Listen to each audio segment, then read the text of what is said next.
Général Pershing, c'est le commandant en chef du corps expéditionnaire de l'armée américaine.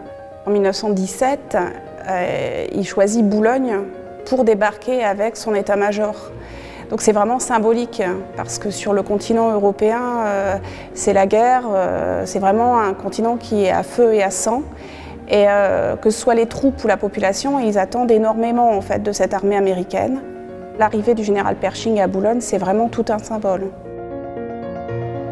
On a des photos qui retracent tout le moment de l'arrivée du général Pershing à Boulogne, en fait, quand il est à la gare maritime. Ensuite, on a un document exceptionnel qui nous a été prêté par la médiathèque de l'architecture et du patrimoine. C'est un camp d'entraînement de l'armée américaine aux États-Unis, le camp Grant, et qui fait une largeur de 2,40 m. Et ensuite, on a toutes les petites pièces anecdotiques qui viennent du fond des archives municipales. Par exemple, une liste des personnes qui choisissent d'émigrer aux États-Unis, et les plus nombreux sont les Syriens.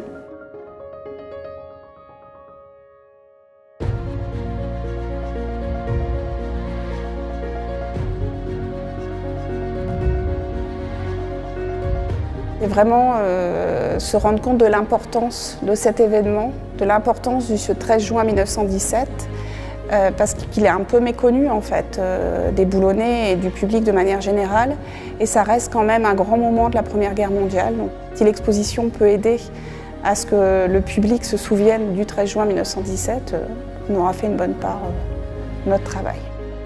Cette année, ça a été pour nous l'occasion de célébrer l'amitié entre deux peuples, entre la France et les États-Unis. C'est vrai que le premier Américain qui posait le pied en France, c'est le général Pershing, et il l'a fait à Boulogne le 13 juin 1917. Donc c'est un cycle de commémoration qui doit normalement se poursuivre l'an prochain, avec une exposition sur les Boulonnais pendant la guerre 14-18.